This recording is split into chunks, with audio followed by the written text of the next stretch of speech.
Do të flasim përsëri për protestën e studentëve. Me mua në studio janë dy prej tyre, Vjollca Kucana dhe Arlind Hoxha. Mirë se erdhët. Përshëndetje.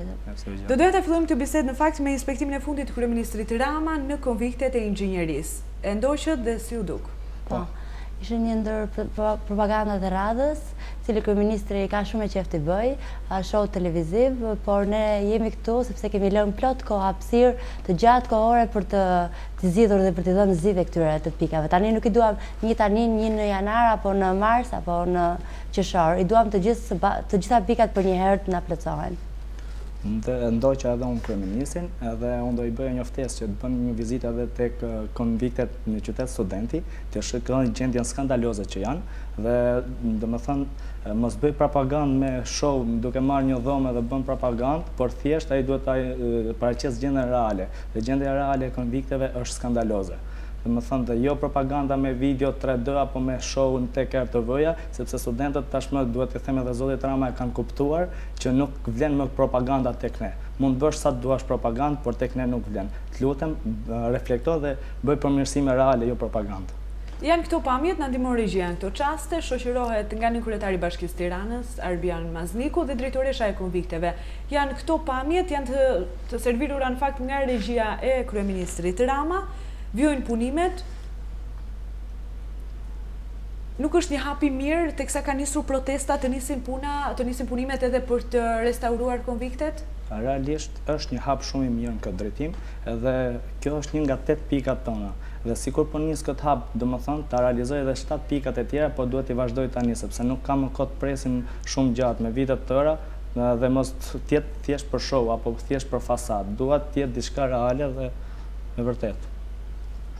Është qartë, ditën e sotme, në fakt ju keni protestuar edhe në mënyrë simbolike. Keni qenë me studentët tek kryeministria sot, për 2 orë keni vendosur Kartolina tek bredi i kryeministrisë. Cilat janë mesazhet dhe simbolika? Në Kartolina ne kemi shkruar 9 pikat që ne i kemi drejtuar zotit kryeministër, në mënyrë simbolike përderisa ai donte më ardh dhe ne më ardh ju përgjigjem atij. Gjatë gjithë këtyre ditëve, protesta s'ka mbaruar, vazhdon çdo ditë, është nga ora 10 deri në orën 12 dhe përveç kësaj çdo ditë do kemi nga një surprizë për zotin kryeministër me anë simbolike për t'i thënë atij që ne jemi këtu. Fakti që është bërë 10 me 12 orari për ta theksuar, është për arsye që studentët, për arsye që janë shumë nga ata nga rrethet, ata që nuk kanë pasur mundësi të rrinë këto ditë festash, dhe të na bashkohen sërish në datën 7 janar me një protestë shumë të madhe. Ndoqëm edhe kryeministrin të vendit e Rama edhe një nga kryetarët e një force politike. Këto me sa duket bëjnë loj me hridhje topi, njëherë del kryeministri, pastaj del një opozitare, por thjesht ajo që na intereson është që realisht të realizohen këto dhe mos bëjnë më show me ne. Ne kemi thjesht kërkesën për të bërë konviktet, domethënë. Duhet t'i bëjnë konviktet dhe mos bëjnë show mediatik, kaq është e gjitha. Ju lutem mos na përdorni ne nuk jemi ashtu si ju. Është i qartë mesazhi? Foli për rastin e një vajze, kryetarja e LSI-s, e cila e ka rënë tavani në dhomën ku jetonte. Keni dieni për këtë rast? Po, tek qytet Studente është një vajzë, e cila në kohën që ka qenë duke fjetur, apo ai ka rënë tavanin dhe ka fraktura. Dhe ka fraktura. Ka ndodhur gjatë periudhës së protestës apo më herët? Të njëjtën e kaluar. Rreth para 7 ditësh, domethënë ka ndodhur si ngjarje dhe kjo, domethënë bie ndesh edhe me propagandën e këtyre, se prandaj bëra ftesë edhe më parë kryeministrit të vendit të vitë të inspektoj domethënë konviktet në qytet Studenti. Janë gjendje skandaloze. Çfarë presim më shumë domethënë 100 studenta me 4 banjë, ose çfarë presim më tepër që duke fjetur apo në dushe të bie suvaja dhe të marrësh fraktura si student. Edhe për më tepër çmimet, domethënë duhet bërë diferenca se ato që jetojnë me shtëpia me qira dhe ato që jetojnë në konvikte, çmimet domethënë janë shumë të larta për konviktet për kushtet që ato kanë. Po, 45.000 lekë të vjetra paguan një student për një muaj, ndërkohë që në një dhomë të vogël, shumë të vogël, jetojnë 3 student. Do thotë që diferenca është shumë e vogël për sa i përket një shtëpie me qira apo konvikteve që presupozohet që sponsorizohen nga shteti. Mirë, kryeministri Rama vjon inspektimet në terren, vjon diskutimet me ato fakultete që e presin dhe ata student që shëndrojnë auditore, nga ana tjetër ftesa e tij për dialog vjen të jetë e hapur. Ka një ndryshim në qëndrimin tuaj, për çfarë do të dialogonit me të? Unë mendoj që kryeministri dialogun e bën vetëm për arsye për të bërë show, pasi unë mendoj që në arsim nuk janë vetëm 8 pika, mund të jenë të 10. Ndaj edhe kryeministri mendoj që nuk ka dhe këllçe që të mund të arrijë të diskutojë dhe të dialogojë për këto 80 pika që shqetësojnë arsimin në Shqipëri. Ne kemi një reformë arsimi sot që është praktikisht e dështuar dhe askush nuk ban përgjegjësi për këtë reformë arsimi.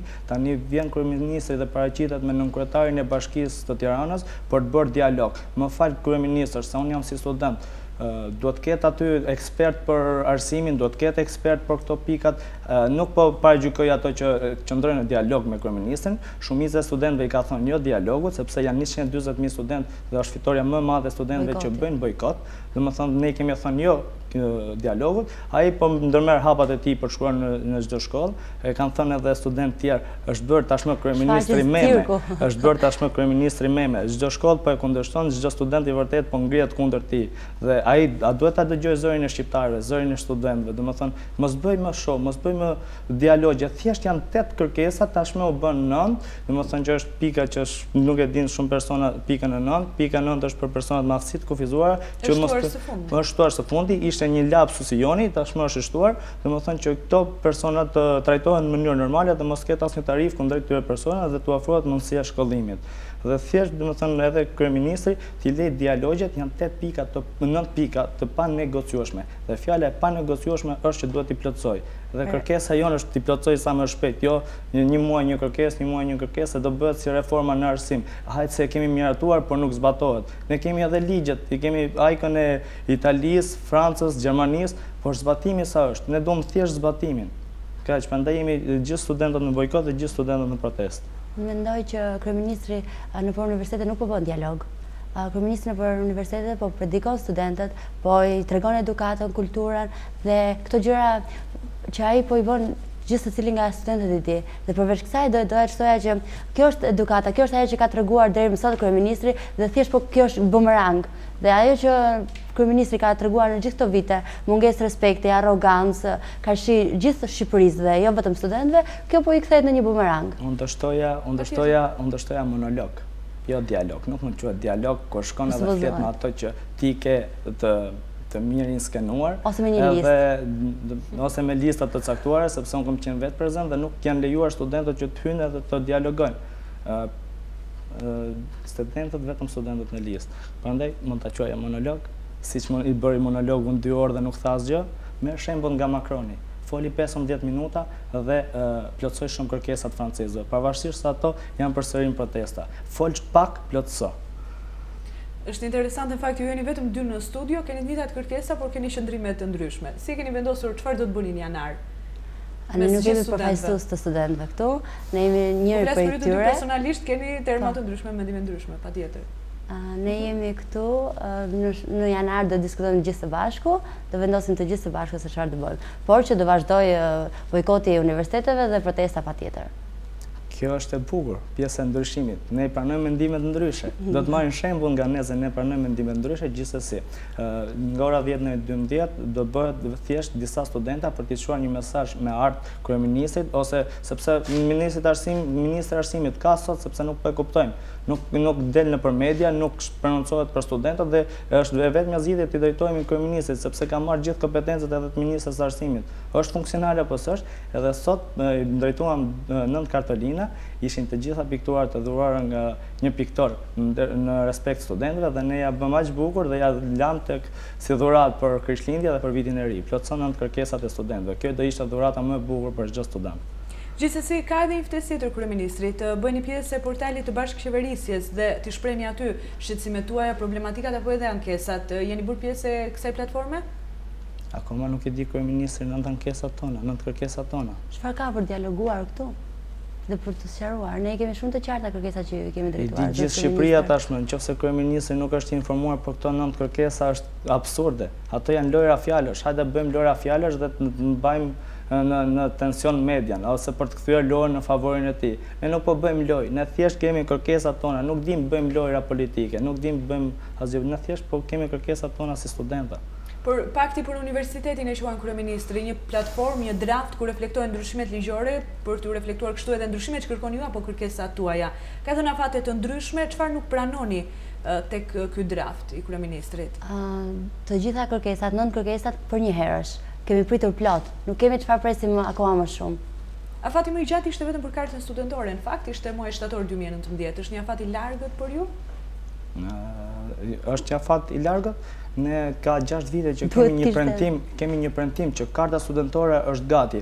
Ligji përmban. Ligji përmban këtë reforma, përmban domethënë kartën studentore. Ku është karta studentore? Duhet t'ia fillojmë sot hartimin e kartës studentore. Karta studentore ka precedent në gjithë Europën. Duhet ndiqet precedenti i Europës edhe në Shqipëri. Nuk ka dialog, domethënë to bien ndesh me fjalët e tij. Nëse nuk ka sot një kartë studentore, se nuk ka pasur një projekt për këtë kartën studentore, domethënë ajo është thjesht një fasadë që hajde dalim dhe u premtojmë studentëve kartën studentore, kur nuk kemi asgjë në letër, nuk kemi asnjë plan për këtë kartën studentore. Ajo do të ishte kërkesa e parë që duhet ishte realizuar dhe nuk ka më diskutime. Ka dhe precedente blot, thjesht ndiq precedentet, drejtat e studentëve do të ketë ulje të. Ka një projekt vendim për kartën studentore dhe grupet e interesit, rrjetet rinore kryesisht, kërkojnë dialog me Kryeministrin dhe studentët për të përshtatur në një kartë rinore dhe për studentët së bashku. Ata mendojnë se duhet të kenë dialog mes palëve për të vendosur se cilat shërbime kërkojnë studentët sot. As për këtë nuk kërkoni dialog? Për të vendosur se çfarë doni të merrni nga kjo kartë studenti, çfarë lehtësira, çfarë shërbimesh? Unë mendoj që ata nuk janë studentet, ata studentët e vërtet janë aty në shesh. Nuk janë për dialoguar. Qartë, ata kanë dhënë mendimin e tyre. Ju nuk jeni dakord të diskutoni se çfarë shërbimesh mund t'i ofrojë karta e studentit? Nëse qeveria vendos vetëm 3 shërbime, do t'jeni dakord me këto? E thash edhe më parë, ka një precedent nga vendet europiane, ka edhe ekspert vendi jon, sepse vendi jon nuk është se nuk ka ekspert. Ato ekspertët të hartojnë në mënyrën më të qartë dhe mënyrën më të mirë të mundshme. Dhe pastaj nëse studentët do të kenë kundërshtim për ato të drejtat, do të paraqesim kërkesat tona, por dialog nuk ka. Thjesht merrni precedentin, zbatojeni. Edhe shtatori është realisht shumë e largët si datë. Duhet ishte e bërë. Është dhënë, është premtuar. Ne s'kemi kërkuar shumë. Është platforma që ka treguar në momentin që ka fituar zgjedhjet në vitin 2013, sa mbaj mend. E qartë. Unë ju falenderoj shumë për këtë bisedë në studio. Faleminderit edhe ju. Kënaqësi. Ka tani publicitet.